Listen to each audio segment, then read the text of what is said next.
Halo, Assalamualaikum warahmatullahi wabarakatuh. Baiklah, pada video kali ini saya akan membahas tentang cara menentukan siswa yang eligible pada SNPTN tahun 2021. Pertama yang harus kita lakukan adalah login ke portal LTMPT dulu. Buka browser, kemudian cari alamat LTMPT. Nah, kemudian masukkan email yang terdaftar dan password. Lalu kita masuk atau login. Nah, inilah dashboard dari portal LTMPT. Ada dua menu, verbal dan PDSS. Jadi untuk menentukan siswa yang eligible, kita ke menu PDSS.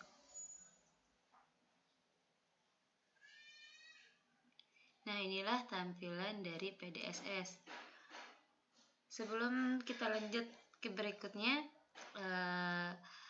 saya sudah melakukan pengisian siswa yang eligible, tetapi saya jelaskan prosesnya seperti apa sampai selesai pengisian siswa yang eligible ya. Oke, kita lanjut.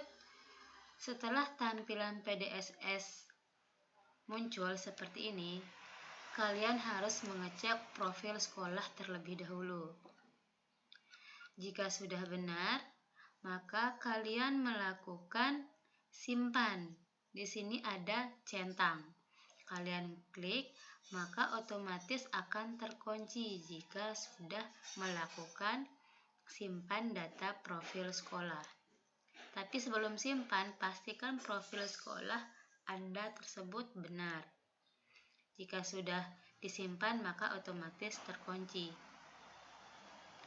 Langkah selanjutnya adalah menentukan kelas pada jurusan. Caranya gimana? Kita ke menu jurusan atau tombol jurusan ya. Nah, maka akan tampil dashboard jurusan seperti ini ya. Hal yang harus kita lakukan di dashboard jurusan ini adalah menentukan kelas. Kelas apa yang ada di sekolah Anda? Kelas reguler kah? Akselerasi kah? Akselerasi 4 atau 6 atau 4 tahun. Nah, di sini saya kelas reguler. Dan ada 2 jurusan di sekolah saya. Maka saya akan mencentang kelas reguler, IPS dan IPA. Kemudian saya klik simpan. Karena saya sudah melakukan semuanya, otomatis dia akan terisi dan terkunci ya. Nah, kalau belum, nanti dia akan berwarna biru atau aktif di sini. Jika sudah melakukan pemilihan jurusan, pemilihan kelas pada jurusan, setelah itu klik simpan. Setelah itu apa yang akan kita lakukan? Sebelum menginput siswa yang eligible, kita harus melakukan finalisasi dulu. Kita ke tombol finalisasi. Nah, inilah tampilan dari halaman finalisasi. Ada 4 yang harus kita finalisasi, yaitu finalisasi data sekolah, data siswa, kurikulum, dan data nilai. Tetapi tidak boleh finalisasi semua dulu dan tidak bisa juga ya, karena step by step ya. Sekarang karena kita akan melakukan atau menginput siswa yang eligible, pertama yang harus kita finalisasi adalah finalisasi data sekolah dulu. Nah, kita setuju, klik centang. Kemudian klik finalisasi. Setelah itu barulah kita menginput siswa yang eligible. Jadi untuk menginput siswa yang eligible, yang hanya difinalisasi terlebih dahulu adalah finalisasi data sekolah. Setelah itu barulah ke menu siswa.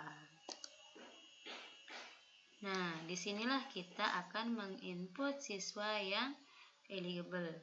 Saya jelaskan sedikit. Sebelum melakukan finalisasi kedua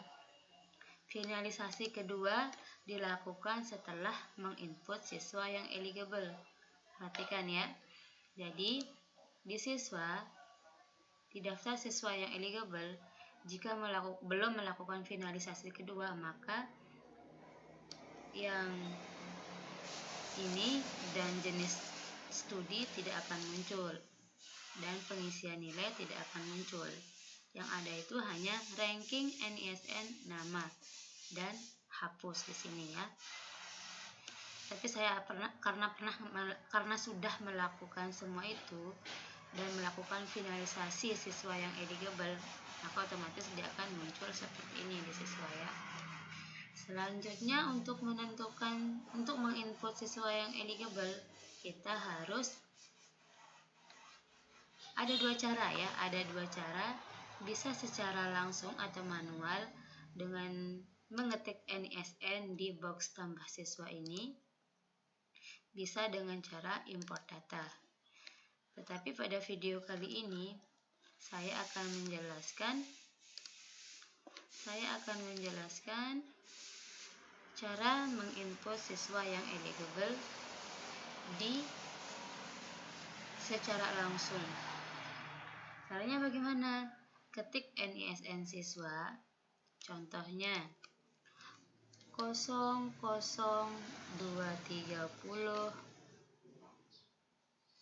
15229. Ini saya memasukkan siswa yang sudah ada ya. Kita klik namanya, maka otomatis namanya muncul. Kita klik centang, maka otomatis nama siswa tersebut akan muncul ya pada urutan keberapa siswa itu diinput.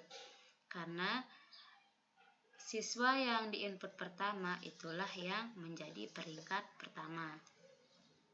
Nah, tetapi karena saya sudah melakukan semua tahap itu, sudah melakukan finalisasi siswa eligible, maka semuanya akan terkunci.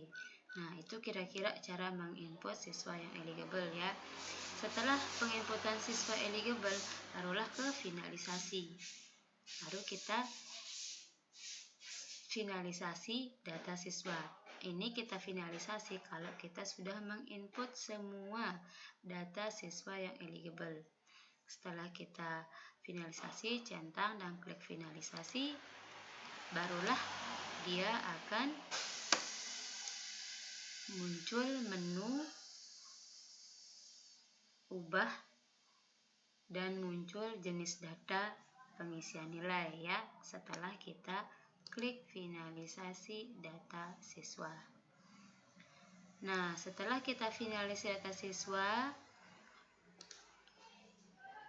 sudah menentukan jenis siswa reguler atau akselerasi dan lain sebagainya,